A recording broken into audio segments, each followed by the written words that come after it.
Una de las razones por la cual vamos a predicar el Salmo 98 es porque estamos estudiando en estos meses algunos de los libros de los Salmos y los Salmos nos muestran a Cristo.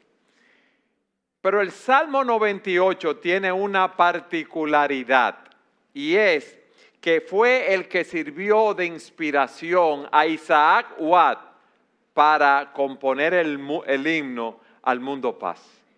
El himno que nosotros estábamos cantando, él lo compuso basado en ese salmo. En inglés es Joy to the World, es como gozo al mundo, regocijo. En español es al mundo paz. Y este Salmo 98 es uno del conjunto de salmos reales, como le llaman, que van del Salmo 93 al 99. Es un salmo lleno de alabanza, un salmo lleno de gozo, un salmo lleno de regocijo. Y nosotros debemos aprender a alabar a Dios de esta manera. Antes de leerlo, aquí hay 3 razones por las cuales debemos alabar a Dios. La primera, como vamos a ver de los versículos 1 al 3, como Salvador. De los versículos 4 al 6, debemos alabarlo como Rey.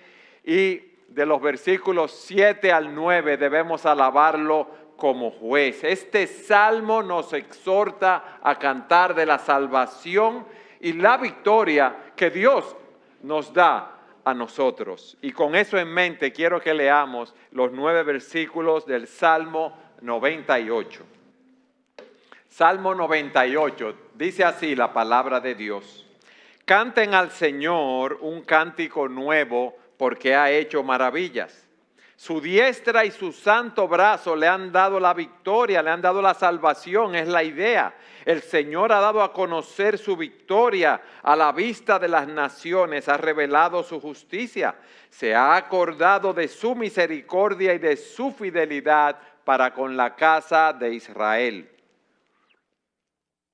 Todos los términos de la tierra han visto la salvación de nuestro Dios. Aclamen con júbilo al Señor toda la tierra. Prorrumpan y canten con gozo. Canten alabanzas al Señor con la lira y al son de la melodía, con trompetas y sonido de cuerno. Den voces ante el Rey el Señor. Ruja el mar y cuanto contiene, el mundo y los que en él habitan. Batan palmas los ríos, a una canten jubilosos los montes, delante del Señor, pues viene a juzgar la tierra. Él juzgará al mundo con justicia y a los pueblos con equidad. Lo primero que vemos aquí es que nosotros debemos regocijarnos porque Dios ha revelado su salvación a las naciones. Y nosotros estamos llamados a alabar a Dios como Salvador. Fíjense lo que dice el versículo 1. Aquí hay un mandato, mis hermanos. Canten al Señor un cántico nuevo porque ha hecho maravillas. Y la pregunta que nos hacemos, ¿qué es un cántico nuevo? ¿Es un mandato a componer nuevos himnos? ¿Es un mandato a aprendernos nuevos himnos? Esto puede estar implicado aquí, pero un cántico nuevo no se limita a componer o cantar una nueva canción, sino que se refiere a cantar al Señor cuando Él ha hecho algo nuevo a favor nuestro. Es a cantar al Señor cuando su gracia es manifiesta en nuestras vidas o alrededor. Cuando tenemos una nueva experiencia de gracia. Y fíjense que el salmista nos dice, canten al Señor un cántico nuevo porque Él ha hecho maravillas. Y la palabra maravillas que se utiliza aquí es milagros. Se utiliza para describir las obras poderosas, los milagros de Dios en las Escrituras. Es una palabra que se utiliza en el Éxodo. El pueblo de Israel siempre se acordó de los grandes milagros de cuando estuvieron en el Éxodo, cuando estuvieron en ese peregrinaje, cuando Dios los rescató de la esclavitud de los egipcios, cuando los llevó a través del desierto hasta la tierra prometida. En el Éxodo vemos cómo el Señor libera a los israelitas que estaban cautivos, cómo envió plagas milagrosas que humillaron al faraón. El faraón, recuerden que era considerado un dios, y él envió esas plagas. Luego de que vienen todas esas plagas, faraón deja ir a los israelitas, pero luego se arrepiente y los persigue. Y cuando los israelitas están frente al Mar Rojo, ven que detrás de ellos viene el ejército de faraón para castigarlos, para destruirlos, para llevarlos de nuevo a la esclavitud. Pero cuando ellos intentan perseguirlos, que los israelitas cruzan el Mar Rojo, el mar cae sobre ellos y fue algo milagroso, algo maravilloso. Eso fue lo que Dios hizo para sacar a Israel de Egipto, para llevarlo a través del Mar Rojo, señores, a tierra seca. El mar se abrió frente a ellos. Isaías dice en Isaías 51:10, ¿no eres tú el que secó el mar, las aguas del gran abismo, el que transformó en camino las profundidades del mar para que pasaran los redimidos? Esas maravillas deben hacer que nuestros corazones, que nuestras mentes se llenen de asombro, se llenen de alabanza a Él. Nos deben llevar a cantar un cántico nuevo. Y eso es lo que el salmista está diciendo aquí. Nosotros debemos alabar a Dios por las obras maravillosas que Él ha realizado, y nosotros debemos acostumbrarnos a mirar la obra de Dios en nuestras vidas, porque tendemos mucho a quejarnos y no vemos atrás la bendición de la salvación que Dios nos ha dado. Canten un cántico nuevo porque el Señor ha hecho maravillas. Y continúa diciendo, su diestra y su santo brazo le han dado la victoria. El brazo del Señor fue que dio la victoria. Cuando Moisés le dice al pueblo que marchen, es porque el Señor le ha dicho a él que Él iba a pelear por nosotros. O sea, quien pelea nuestras batallas es a atacarlo. Y dice que la nube estaba junto a las tinieblas. Sin embargo, de noche alumbraba a Israel y en toda la noche no se acercaron los unos a los otros. ¿Por qué? Porque Dios estaba peleando a favor de su pueblo. Los israelitas entran y cruzan por el medio del mar, pasan como tierra seca. Los egipcios los persiguen, las aguas vuelven a caer y ese ejército es destrozado. Vino un desastre sobre los egipcios. ¿Y ustedes saben lo que dijeron los egipcios? Huyamos ante Israel porque el Señor pelea por ellos contra los egipcios. ¿Qué hicieron los israelitas? Obedecer al Señor. ¿Por qué? Porque la salvación y la victoria no es nuestra. La salvación y la victoria es del Señor. Por eso en el cántico de Moisés, ahí en Éxodo 15, en el versículo 6, dice, tu diestra, oh Señor, es majestuosa en poder. Tu diestra, oh Señor, destroza al enemigo. Y en Isaías 52:10 se nos dice, el Señor ha desnudado su brazo a la vista de todas las naciones y todos los confines de la tierra verán la salvación de nuestro Dios. La idea que nos da el texto es que el Señor hizo así, mira, se remangó la manga y entonces Él obró.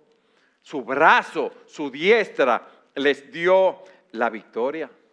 Pero no solamente eso, sino que también nos dice en el versículo 2, el Señor ha dado a conocer su victoria a la vista de las naciones, ha revelado su justicia. El Señor ha dado a conocer su salvación. Aquí no sabemos, ¿verdad? Porque fueron muchas las victorias, las obras, las liberaciones que el Señor dio. Y es bueno que no lo sepamos para que no estemos discutiendo acerca de esto. Pero es bueno que nosotros pensemos en las victorias, en la liberación que Dios nos dio a través de Jesucristo.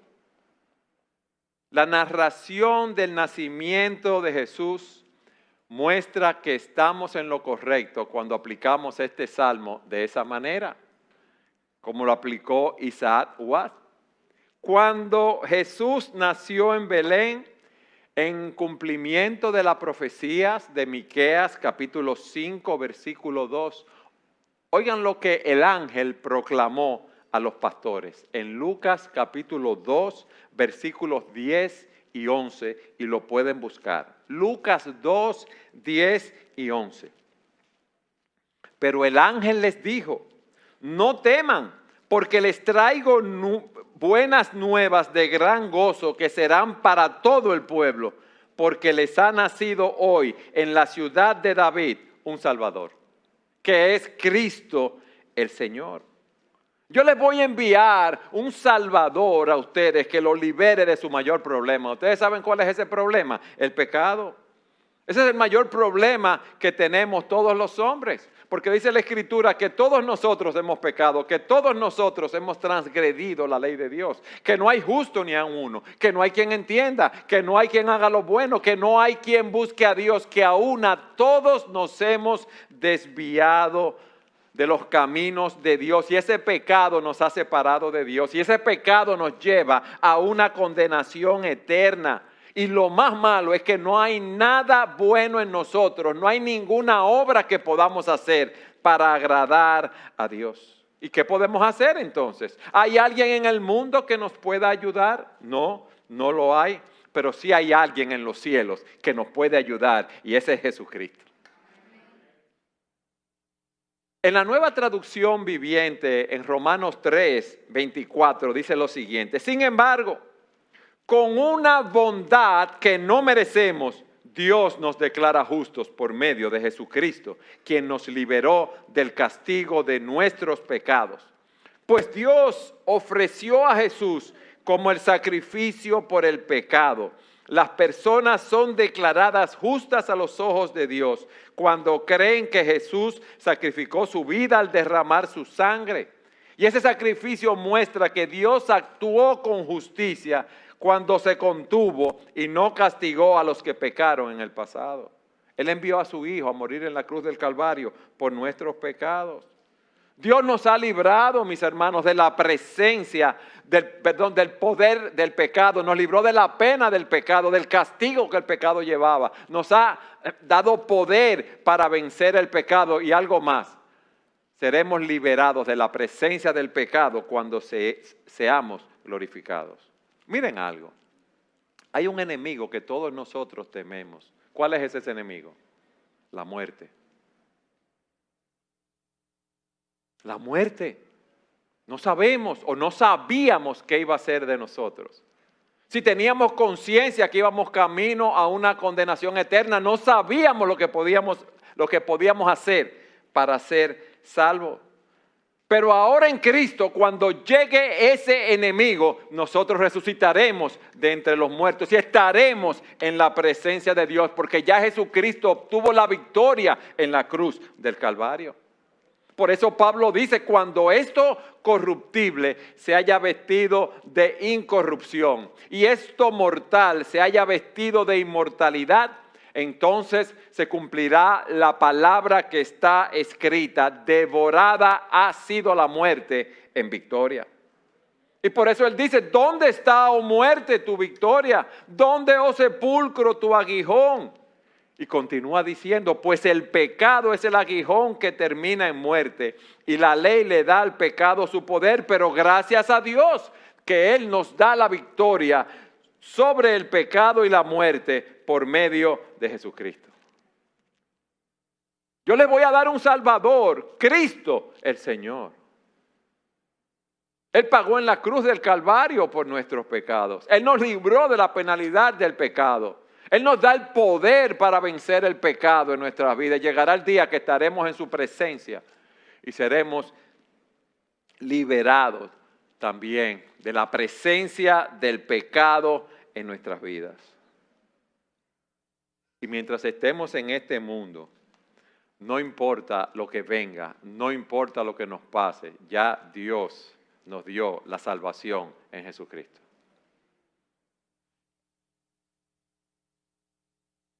Hermanos, al aplicar el Salmo 98 a la obra de liberación de Cristo, no hay un mayor milagro de liberación o de salvación que cuando nacemos por la gracia de Dios y cuando nuestros pecados son perdonados.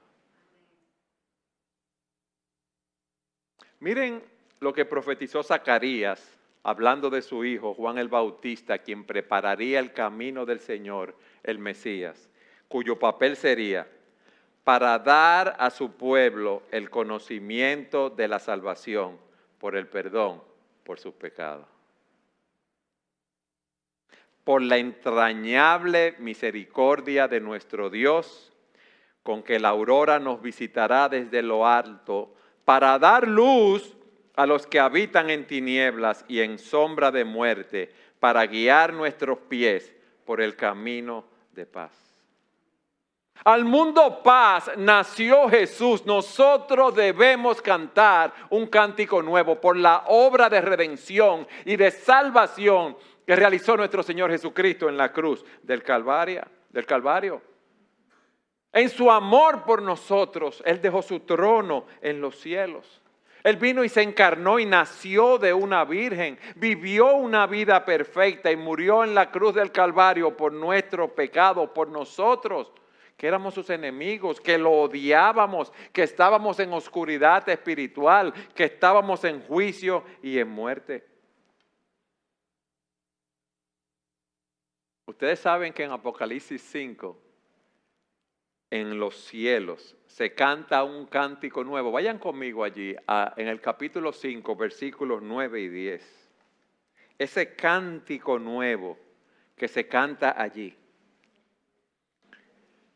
Y dice, y cantaban un cántico nuevo diciendo, digno eres de tomar el libro y de abrir sus sellos, porque tú fuiste inmolado y con tu sangre compraste para Dios a gente de toda tribu, lengua, pueblo y nación, y los has hecho un reino y sacerdotes para nuestro Dios, y reinarán sobre la tierra. Nosotros sí podemos cantar ese cántico nuevo en nuestros corazones. Nosotros sí podemos decir al mundo paz, porque ya hemos entregado nuestras vidas al Señor, porque ya nos hemos arrepentido de nuestros pecados, porque hemos confiado en Cristo y solo en Él para salvación. Ahora, yo quiero destacar dos aplicaciones aquí. Fíjense que cuando los egipcios perseguían al pueblo de Israel y están frente al Mar Rojo, el Señor les dice, marchen, que el Señor va a pelear por ustedes. ¿Y quién peleó por el pueblo de Israel? El Señor. El Señor envió a Jesucristo, quien murió en la cruz del Calvario. ¿Por quién? Por nosotros, por nuestros pecados. Entonces, de aquí aprendemos que la salvación no es el fruto de ningún esfuerzo humano, sino del gran poder de Dios. Y alabado sea el Señor por eso. Si requiere el brazo santo de Dios, entonces Él no necesita nuestros pequeños esfuerzos para ayudarlo. ¿Por qué? Porque el poder, la victoria y la salvación es de Dios y no de nosotros. Ahora, lo que nosotros sí debemos entender, como Pablo ora en Efesios, ¿cuál es la extraordinaria grandeza de su poder para con nosotros? Los que creemos conforme a la eficacia de la fuerza de su poder, porque ese poder obró en Cristo cuando le resucitó de los muertos y lo sentó a su diestra en los lugares celestiales. Y ese fue el poder que Dios utilizó para rescatarnos del reino de las tinieblas en la cual nos encontrábamos, bajo el dominio del maligno, y para trasladarnos al reino de la luz de su Hijo amado, en quien tenemos redención, el perdón de nuestros pecados. Amén. Hermanos, la salvación es un asunto del poder de Dios. Y si es del poder de Dios, nosotros tenemos esperanza. Porque dice que todo aquel que viene a mí, yo no lo echo fuera. No importa cuál haya sido tu vida, no importa tus pecados, no importa tu maldad. Si tú miras a Cristo en la cruz confiando en Él para salvación, serás salvo. Pero les voy a decir algo más. Si ese brazo poderoso de Dios nos salvó, entonces ese Dios poderoso nos va a cuidar, nos va a sustentar y nos va a guiar hasta que el día que estemos en su presencia. ¿Cuál es tu temor entonces? Dios está con nosotros, Dios nos está guiando, Dios nos está sosteniendo, no importa lo que venga a nuestras vidas. Vayan conmigo a Juan capítulo 6, versículo 39. Juan 6, 39 y 40 y leo. Y esta es la voluntad del que me envió, que de todo lo que Él me ha dado, yo no pierda nada, sino que lo resucite en el día final. Versículo 40, porque esta es la voluntad de mi Padre, que todo aquel que ve al Hijo y cree en Él, tenga vida eterna, y yo mismo lo resucitaré en el día final. ¿Qué nos está diciendo Cristo aquí? Mira, de todas las personas que el Padre me ha dado, ni una sola se va a perder. Que todo aquel que ve al Hijo y cree en Él, tiene vida eterna. O sea que nosotros estamos seguros en la promesa de Dios. ¿Por qué? Porque el mismo Cristo nos cuida, nos guarda y nos resucitará en el día final. Por eso Pablo dice, yo estoy convencido de algo, que el que comenzó en ustedes la buena obra, la perfeccionará hasta el día de Jesucristo.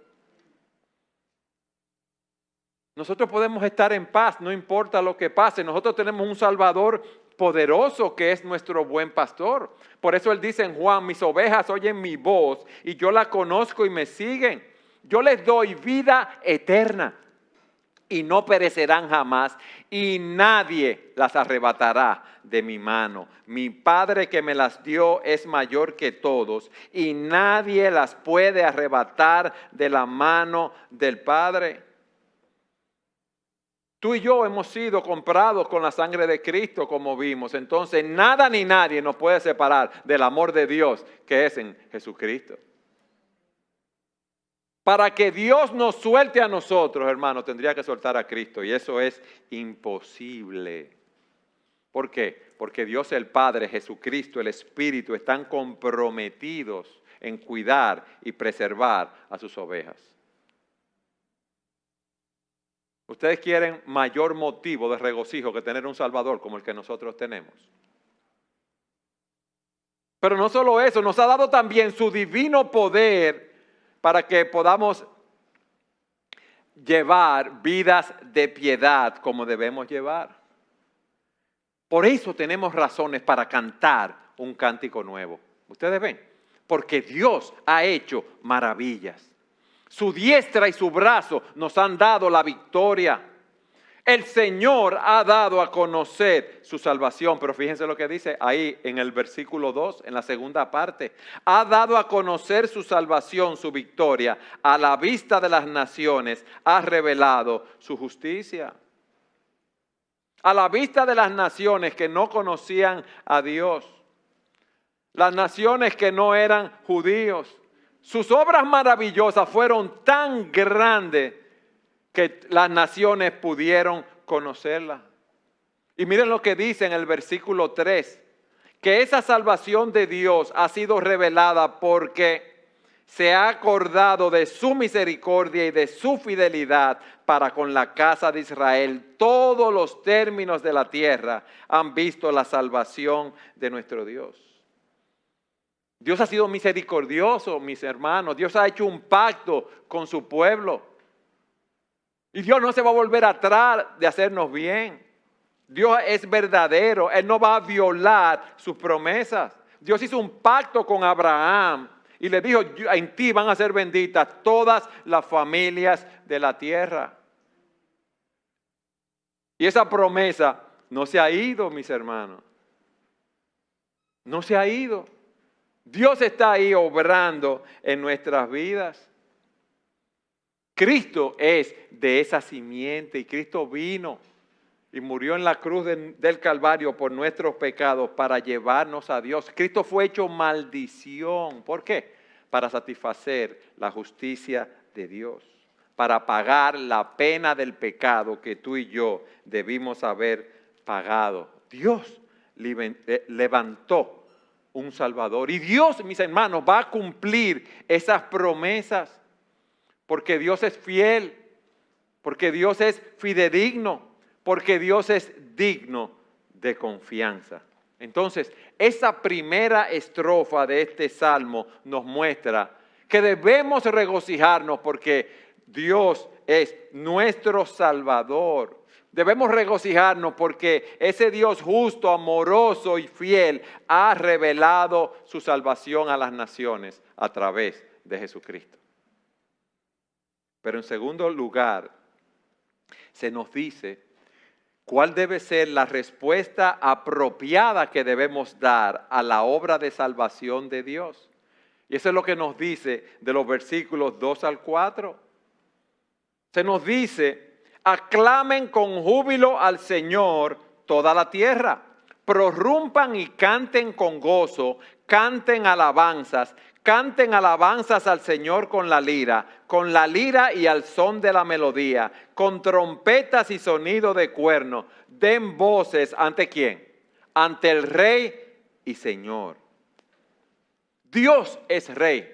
Y nosotros debemos regocijarnos ante la presencia de ese Rey. Nosotros debemos regocijarnos por la obra que ese Rey realizó en Jesucristo. Nosotros debemos gozarnos por el perdón de nuestros pecados. Nosotros debemos gozarnos por la salvación que hemos recibido en Cristo. Y aquí nos dice que debemos regocijarnos en la presencia de ese Rey. Y esas palabras, aclamen con júbilo al Señor. Miren, eso es gritar, es vocear, es proferir un fuerte grito de alegría. Y dice que toda la tierra debe aclamar con júbilo al Señor, que debemos prorrumpir y cantar con gozo, de tal manera que sea oído por otras personas. Miren, mis hermanos, cuando entraba a una ciudad un rey victorioso, todo el mundo salía a la calle y aclamaban a ese rey. Y era algo increíble el sonido, la bulla, los gritos de las personas alabando a ese rey. Y aquí se nos dice que debemos alabar a Dios de esa manera, con ese gozo, con esos aplausos, si podemos decirlo así. Usted ha ido a un juego de baloncesto, de béisbol, un juego de béisbol, 9º inning, 2 outs, su equipo bateando, 3 hombres en base. Y cuando da ese batazo que entra en esa carrera, que se gana el juego, ¿qué es lo que uno hace? Uno se pone histérico. Usted no lo hace así. Aunque sea frente al televisor, uno hace una bulla. ¿Por qué? Porque tiene gozo, regocijo.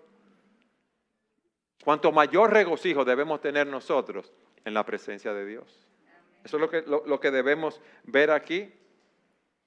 Canten alabanzas al Señor con la lira y al son de la melodía, con trompetas y sonido de cuerno, den voces ante el Rey, el Señor. Hermano, esto nos enseña que la adoración no se trata de nosotros. Nosotros debemos regocijarnos porque venimos aquí a adorar al Rey de Reyes y al Señor de los Señores. Y le cantamos alabanza y reconocemos quién Él es y lo que Él ha hecho por nosotros. Y eso es algo que debemos tener en mente continuamente para tener una adoración que agrade al Señor. Toda la tierra debe regocijarse y cantar alabanzas al Señor como Rey. Ahora, tú no puedes cantar alabanzas al Rey si tu corazón está en rebelión hacia Él. Tú no puedes cantar alabanzas al Rey si tú no lo conoces porque no has ido a los pies de Cristo arrepentido por tus pecados. Tú no puedes cantar alabanzas al Rey si tú no tienes una comunión experimental día a día con ese Rey leyendo su palabra, orando en su presencia, estudiando las Escrituras, meditando en ellas, memorizando la palabra. Hermanos, lo que ocurre aquí el día del Señor no es más que el fruto de lo que nosotros hacemos en nuestros hogares cada día. Cuando tenemos nuestros corazones llenos del Señor, que hemos pasado una semana alabándolo a Él, aquí se ve el fruto de esa alabanza. Amén. Dios, debemos gozarnos porque Dios es nuestro Salvador. Debemos gozarnos porque Dios es nuestro Rey. Pero miren lo que dice a partir del versículo 7. Ruja el mar y cuanto contiene, el mundo y los que en él habitan. Batan palmas los ríos, aún canten jubilosos los montes. Ahora la pregunta es, ¿por qué toda la creación canta y alaba al Señor? Miren lo que dice el versículo 9. Delante del Señor, pues viene a juzgar la tierra. Él juzgará al mundo con justicia y a los pueblos con equidad. O sea que debemos regocijarnos porque el Señor viene a juzgar al mundo con justicia. Pero lo primero que nos dice es que la creación debe regocijarse porque el Señor la va a restaurar. La va a restaurar a su gloria original. Recuerden que cuando nuestros primeros padres pecaron, como vemos en Génesis 3, Dios impuso una maldición sobre la tierra. Ya no produjo una cosecha abundante, iba a producir con el sudor del hombre. La muerte entró en el mundo, tanto en humanos como en la vida animal. Y Dios, la palabra describe, esa creación gimiendo y sufriendo en dolores de parto, como vemos en Romanos capítulo 3, versículo 19 en adelante. Esa creación está esperando su liberación y esa liberación plena será cuando Jesucristo regrese a la tierra. Pero aquí hay algo que nos puede llamar la atención. Regocíjate porque el Señor viene a juzgar al mundo con justicia. Hay muchas personas que no se van a regocijar.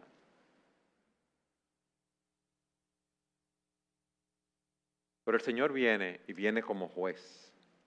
Y Él va a juzgar los males del mundo. Y Él va a arreglar todas las cosas. Y cuando el Señor venga como juez, Él va a restaurar todas las cosas, incluyendo la creación. Por razón por la cual la creación se une a ese coro de alabanza. Mis hermanos, nosotros estamos tan acostumbrados a ver crímenes, dolores, aflicciones, abusos, malos tratos, que se nos olvida que Cristo viene. Y se nos olvida que llegará un momento cuando llegue el juez justo de toda la tierra, que no va a haber más crímenes, que no va a haber más muerte, que no va a haber más dolor, que no va a haber más aflicción, que no va a haber más abuso, que todas esas religiones falsas van a ser expuestas, que cada violación de la ley de Dios va a ser juzgada, que toda rodilla se doblará y confesará que Jesucristo es el Señor para gloria de Dios el Padre cuando regrese a juzgar a las naciones. Y aquí se nos dice que Él va a juzgar al mundo con justicia y a los pueblos con equidad. Cristo viene y viene a juzgar. Y viene a juzgar con imparcialidad. Y te digo algo, aún los pecados que tú has practicado en oculto serán conocidos por Él, porque Dios es omnisciente. Y Dios es justo. Y nos va a juzgar conforme a esa justicia. Y Él es todopoderoso y va a llevar a cabo el juicio contra el pecado. Pero es un Dios de amor que ha dado una vía de escape en Jesucristo. Por eso Él envió a su Hijo a morir en la cruz del Calvario por nuestros pecados para llevarnos a Él. Por eso Él nos ve a nosotros, sus hijos, cubiertos con el manto de la justicia de Cristo. Y por eso nosotros nos podemos regocijar en Dios como Salvador de su pueblo, como Rey de toda la tierra y como el juez de las naciones. Pero ese gozo también es solo para aquellos que se han sometido voluntariamente al Rey. O sea que eso no va a ser un momento de alegría para todo el mundo, sino para aquellos que se han librado de ese juicio por la misericordia de Dios, porque se han arrepentido de sus pecados y confiado en Cristo como Salvador. Y si tú no lo conoces, hoy es el día aceptable. Hoy es el día de salvación. Hoy estamos predicando que al mundo vino la paz en Jesucristo, que vino el Salvador, que vino el Rey y que vendrá el juez un día.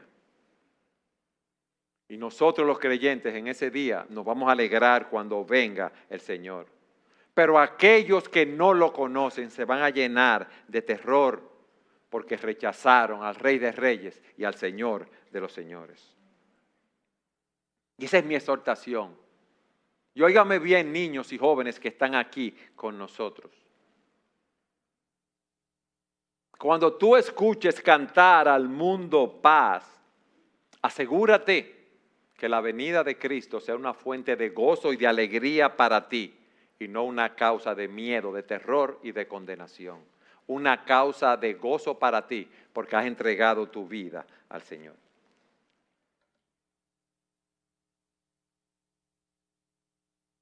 En conclusión, ¿de qué se trata realmente ese himno, gozo al mundo o al mundo paz? Al mundo paz, ¿por qué? Porque Dios envió a Jesús al mundo para que fuera nuestro Salvador. Al mundo paz, ¿por qué? Porque Jesús es un Rey bueno y justo sobre toda la creación. Al mundo paz, ¿por qué? Porque Cristo regresará como juez de las naciones y Él juzgará todo pecado, Él juzgará toda iniquidad, Él juzgará toda maldad. Él va a hacer todo nuevo, incluida la hermosa creación que hizo con el poder de su palabra. Al mundo paz, el Señor vendrá. El Señor vino, el Señor volverá y nosotros debemos recibir al Rey de Reyes en nuestros corazones ahora, para que cuando Él venga estemos con Él por toda la eternidad. Al mundo paz nació Jesús.